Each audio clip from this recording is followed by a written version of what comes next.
Hello Canoeist, Lisa DeHart here, 3 Minutes with a Maine Guide. Today I'm going to show you the top personal comfort items that I would be loath to do a canoe trip without.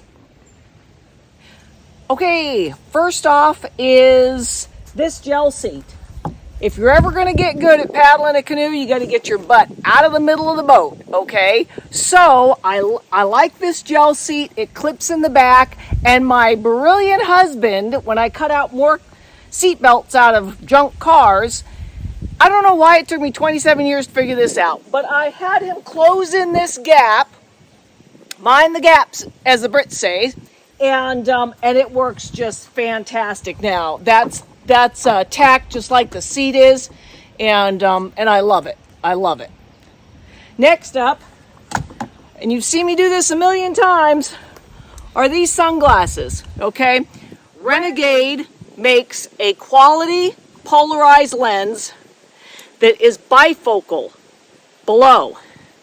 I only need them to read. I can't even put my prescription on and walk down a pair of stairs. I'll end up in a heap at the bottom.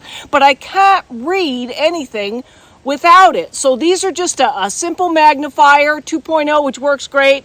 And I can read this watch, make sure we're not going over for lunch, and I can read a map, and I never have to swap out glasses on a canoe trip. It was a game changer. Love these. Okay, here's the next thing. It's Gold Bond's Friction Defense. This is a hiker's thing, but when I started using this canoeing, it goes on a dry foot in the morning, and it's just a really nice grease layer that kind of keeps the water from penetrating all day. And once I figured this out, I didn't get the super wrinkled feet. It's also probably got some microbial thing in it because my feet don't itch. And it just feels so good. It feels so good. Next thing here is elastic shoelaces. They sell these at Dick's Sporting Goods. It's just nice on the footwear. I've got it on canoe boots. I've got it on hiking boots. And it just makes everything fit really nice and flex. And when you go from thick socks to thin socks or wet boots to dry boots, it's just really nice. I got hardcore hand cream. There's several versions of this. This lives right here in my life jacket. As a polar, because your hand's moving along that pole all day long and your hands actually get wet, it just sucks the moisture right out of your hands. So a good hand cream there. I keep a small version of duct tape in my toilet kit. And the reason is because I take a loop of it, and if there's mosquitoes or black flies inside the tent, it's easy to just go along the sides and they stick right to the tape. And it's hugely satisfying to count the kill count. And if you're dealing with no-see-ums, really the only way to get no-see-ums out of a tent is when they're all up at the top, is to do that with a piece of duct tape. So I always got the duct tape. I also use the duct tape because I like these.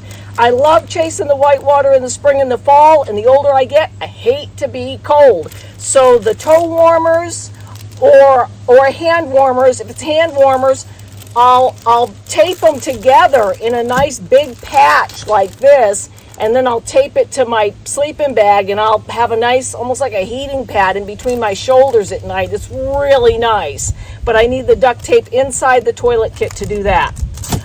Good pair of leather gloves. Just can't beat it. Gathering wood, doing a boat rescue on that rope. When I start a canoe trip, these go right in this side pocket, and they don't come out until that canoe trip's over. A shower. You know, my shower, I never get to bathe or swim. I'm usually, when everybody's doing that and having a great time, I'm stooped over a fire cooking for a dozen people.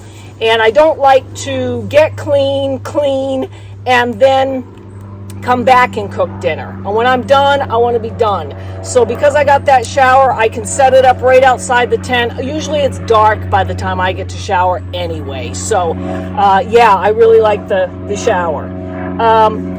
And the other thing is this Crazy Creek chair. That sits on top of my bed. That way I can have a decent seat when I'm doing my map work and my journaling. and it doesn't kill my back just sitting on a sleeping bag. Last, speaking of journaling, is my journal. So I've learned a lot from other people's historic journals. I've always journaled myself. Mine has starts with weather and wind conditions, and then I've got sketches, pictures. I do like things I wished I had, things I wished I left, recipes, shopping lists, food amounts, just different products and what I'm testing as far as a product. And then I love at the end of a trip to do the little photographs and get all that in there. And then I'll read these in the winter and I'll go, oh yeah, I totally forgot that. Oh yeah, I totally forgot about that. And so it's just really great. And I joke that when I'm too old and broken down to do canoe trips, this is going to be all I have. So I've always journaled and I've always loved it.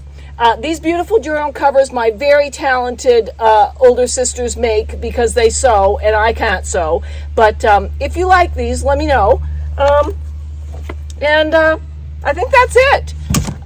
This has been more than 3 minutes with a Maine Guide, but I didn't want to break this up like here's some items and here's some items. So I hope you enjoyed that. I hope this helps you. I'm Lisa DeHart, and you've just spent 3 minutes with a Maine Guide.